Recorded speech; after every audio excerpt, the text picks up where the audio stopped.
Welcome. I hope that you're all having a wonderful day. I'm so excited for us to get to discuss learning styles and time management today.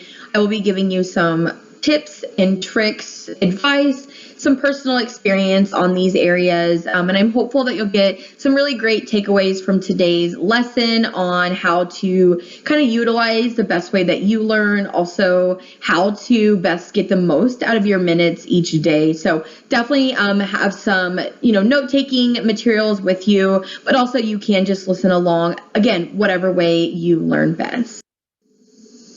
So some points of discussion I just wanted to kind of cover before officially getting started today is going to be with learning styles. So some advice, tips, and tricks per each different style of learning that we're going to cover today. So are you curious on what way you personally learn best, or what type of studying may fit best with your individual preference? We'll go over that information as well as, again, learning per each style. We definitely want to discuss time management. So some different tips and tricks on how to prioritize your individual time each day. Kind of learning more on when you hear time management, kind of what do you personally think about? Do you feel like you may procrastinate some of your time each day? Do you feel like you could better prioritize or plan each day so that way you're getting more things completed or accomplished? We also want to talk about our 1,440 minutes each day. I know it sounds like a lot of time, but I'm sure just like how I think about it, I feel like each day we kind of wish there was actually more time to spend completing the tasks that we're given or that we need to accomplish each day. And then also thinking about what's important to you, learning how to prioritize those tasks so that way in each minute per each day, you're kind of focusing on what is important to you and making sure that you're getting those things done as well. Do you remember the last time that you actually practiced self-care or took some time to relax? So it's something you want to think about. We want to make sure that you are prioritizing that each day, again, so that way you're feeling like you're getting the most out of each day, accomplishing your task, but also that you're taking time to care for yourself. For me, that time was this morning.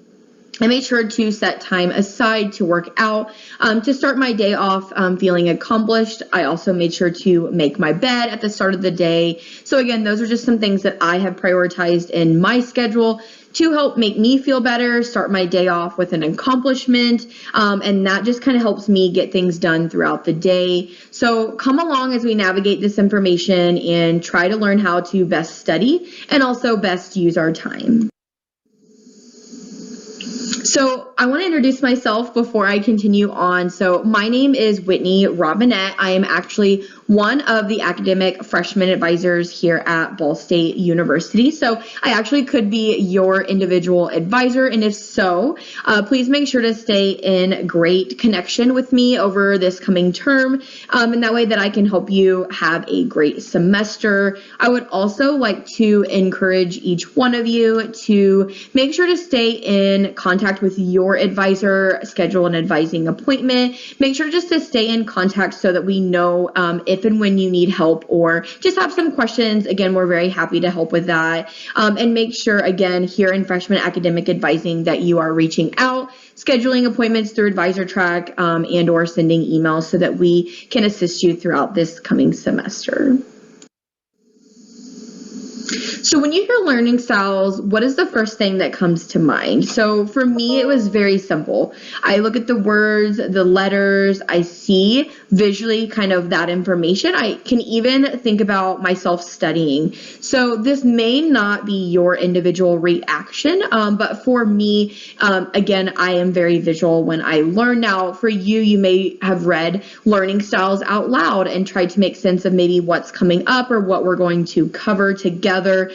So again, we are going to learn more about that and maybe why you read this slide or looked at the words, the pictures, things like that. Again, we'll discuss that coming up. So visual learners, again, kind of what I mentioned, this is definitely where I fall in as far as learning visually, which does make up a large portion of the population. So as far as learning visually, written information, we typically advise to take notes on handouts. flashcards and diagrams can be very helpful. So kind of what I mean by that is, so learning by seeing the information at hand. So if your instructor provides the handouts or a PowerPoint or notes in that form, what you want to do is to take notes still. You may even want to rewrite them in your own words or rewrite them beside one another. This can actually help you with memorization, but you're also learning the content, and you may be able to grasp it a little bit better just because you are rewriting, and also you're having to take that time to visually take in the information and then kind of go ahead and output that information, so you're learning to retain it as well. So you may also, again, prefer to draw a picture on your notes. So, that way you're able to see that later when you're studying. Why did I draw that picture? Making that connection in your head on that content. So the other thing is, as far as taking pictures go, is my textbook. So what I personally did as a visual learner is to take a picture of my textbook, so that way I had that with me at all times on my phone. So if I had a moment throughout the day, again, trying to prioritize and utilize every minute of my day, I would be able to study. And again, that's a great way to just have that material with you at all times. And that way visually you can continue to expose yourself to that content. So if you feel like this is definitely where you fall in as far as being a visual learner, these are just some things to think about the next time that you go to study.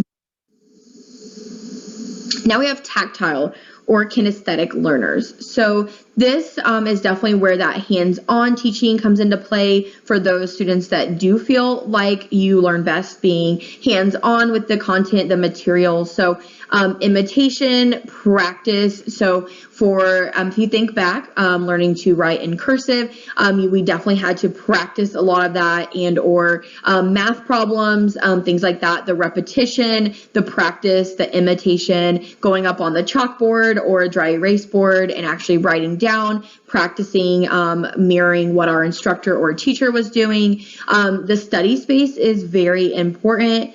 And then also kind of taking that time to rest and stretch while studying. So you want to make sure, I know I mentioned environment, so you want to make sure that it is favorable so that you are able to stand, walk, or move around while you're studying. So if this is how you study best, you want to make sure that you're able to have an environment that allows you to move around freely. You may also want to, read your content out loud, things like that. So obviously in a quiet library, that may not be the best learning environment for you, or at home if you have your family walking around and you're not able to move freely without being interrupted. You definitely want to make sure that you find that safe space for yourself to study, so you don't have distractions and that you're able to move around freely, stand, stretch, take breaks, maybe exercise or move as you study different chapters, lectures, or classes.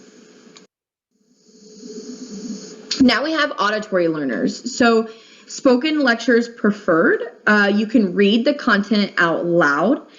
Sometimes taping a lecture to listen to later, which I know for a lot of instructors, what they actually are able to do is they will actually record the lecture and then post it so that you have that information later. So I know that's definitely important as well. And then audio textbooks. So making sure that you are able to hear the lecture, hear the content in the book can be very helpful as well. This is also where that reading notes out loud while studying comes into play. So again, if that is something that you feel like would really help you, you want to make sure that you're in a learning environment that allows you to do that. Now we're going to talk about study strategies. So making sure that you schedule a time to study. What this does is allow you to focus specifically on studying the content at hand. So you're making sure also that it fits with your schedule so that you're not too tired or too distracted. So you want to make sure that you're giving your full attention to what you're studying, preparing for an exam, test, homework, again, whatever is coming up in that class. You want to make sure whether it's you take time in the morning or at night in between classes. Again, just making sure that it fits with your personal schedule and that you're studying at a time that works best for you. You also want to make sure to kind of limit multitasking. So what I mean by that is, obviously in today's world, we're typically doing or trying to do more than one thing at a time. I know that definitely I do that on a daily basis, but I think it's important that you're giving your full attention to one task at a time if you can, studying one test, one class. Again, just making sure that you have your full attention at that task at hand. And then you also could look at using all of your senses. So, a good example is a reward system. So what I mean by that, if you feel like watching a show, taking a nap, exercising, whatever works for you or that you feel like would motivate you to complete a task at hand, then you definitely want to maybe look at rewarding yourself at the end of the day once you've accomplished your to-do list or been successful at studying for a test. So when it comes to your senses, also you want to make sure that you're kind of utilizing the reading the notes out loud, studying, copying the content down, whether that's recording yourself, giving a speech or anything like that. Again, just really utilize your space, your environment, and then your resources at hand.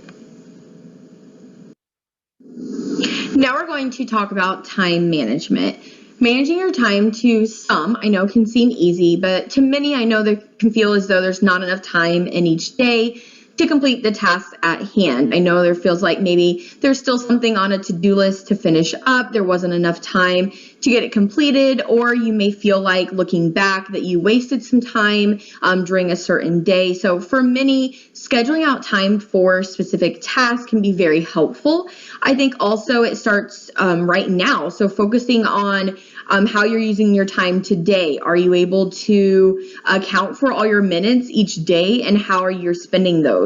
Making sure that we look at our wasted time, what we value, what we need to prioritize, and also what we want to prioritize. And I think then just starting to look at managing your time and taking it step by step, so that way we're getting the most out of each day. How are you using your time?